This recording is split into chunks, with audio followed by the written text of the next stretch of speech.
Hej med jer. Det spørgsmål, vi nok bliver stillet aller oftest her i de her dage, det er, hvad er forskellen på de nye Nice Dogger modeller? Og nu tager vi lige 10 sekunder, hvor vi fortæller de grundlæggende. Nice Dogger Mini, 490 gram, knap 3500 kroner. Nice Dogger 4K Pro, 680 gram, lige knap 6000. Nice Dogger 4K EX, 980 gram og knap 9000 kroner. Nu ved I det. Og hvis vi skal gå lidt i dybden med det, så er minimodellen, det nye ved den, det er sidefokuseringen. I stedet for at man skal have fat ude foran, enten ved sådan en eller ved en stilk, så har man flyttet det op på siden, eller så ligner det de ældre DS35'ere og de tidligere Nice Dogger.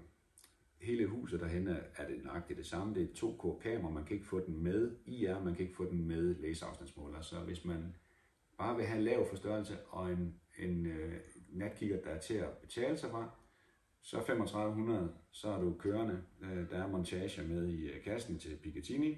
Den er ikke lavet light model til, så den kun kan holde til at sidde på PCB-luftgevær, den kan sagtens sidde på almindelige jagtrifler.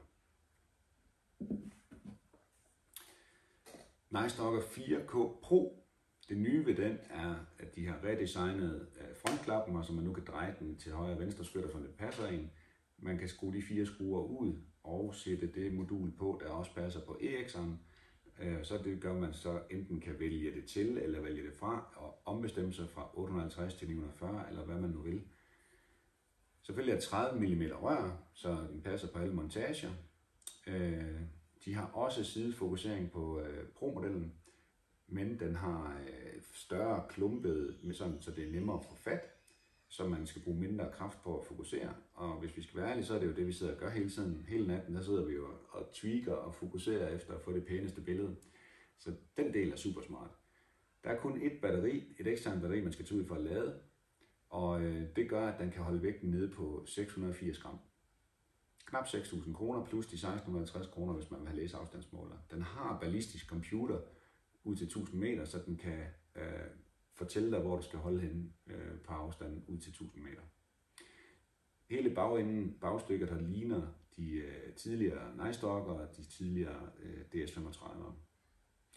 Dog er skærmen, kameraet herude, det er det nye opdaterede 4K 0,001 lux sensitivitet. Så den er en kæmpe opdatering i forhold til den tidligere model. Men den her del, den har de beholdt som den hidtidige. Så kommer den nye slemme drengklassen, EX'eren. Og EX, det står for exceptionelt. Og fra nu af vil de, hver eneste gang du ser et nyt produkt fra Part, hvis det hedder EX, så behøver du ikke at lede mere, så er det det vildeste produkt, der er på markedet. Og det er det i den grad også med den her.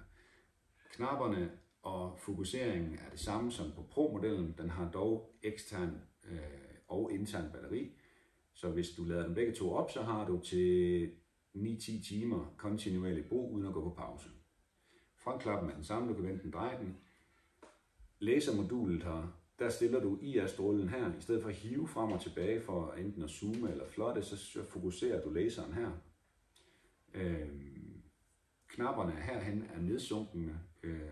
Der er 3 knapper, og de er nemmere at huske, hvor de skal være henne. Og det er personligt, jeg synes, det er meget federe end det her design, hvor det er sådan nogle høje knapper, der stikker op. De har de nedfældet i huset.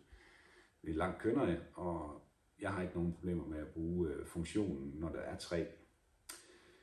Tænd og sluk sidder stadig om på venstre side, og USB og SD-kortet sidder på højre side. Det nye og det vilde er med den her, det er, at de har sat den store 2560x2560 skærm i et rundt AMOLED-skærm, som gør, fordi den er 1 tommer stor, og så er den gigantiske opløsning. Nu kan du virkelig bruge zoomet. Du kan zoome helt tæt på, og stadigvæk se de samme detaljer. Den oplevelse skytten får, er markant opgraderet i forhold til alle andre kigger på markedet. Så hvis man kun vil have det bedste, så er den her kigger altså hoppet langt ind i fremtiden for, hvad vi teknologisk har været vant til at se fra alle de andre mærker, inklusive Part selv. Den vejer lige knap 1 kilo, og den koster 9.000 kroner, plus de 1650, hvis man vil have læseafstandsmåler og IR-modul på. Så hvis ikke du har oplevet den endnu, så skynd dig at gå ud i en jagtbutik og se den. Hold øje med vores hjemmeside nede i bunden. Der er der en ny faneblad, der hedder Part firmware-opdateringer. Der ligger alle de tidligere modeller og selvfølgelig alle de nye, fordi der er jo selvfølgelig allerede kommet opdateringer til alle de forskellige. Så hvis I henter den derinde, så læs lige den korte instruks, der er omkring, hvordan man lægger softwaren på jeres maskine. Og vær forsigtig. Lad være at vælge en forkert eller tage en chance. Hvis I er i tvivl, så hent den rigtige en gang til, så I ikke kommer til at lægge en forkert software på en af jeres maskiner. Jeg håber, I bliver klogere. Ellers så er det bare ud at opleve dem ude i jagtbutikkerne. Kan I have en fantastisk dag.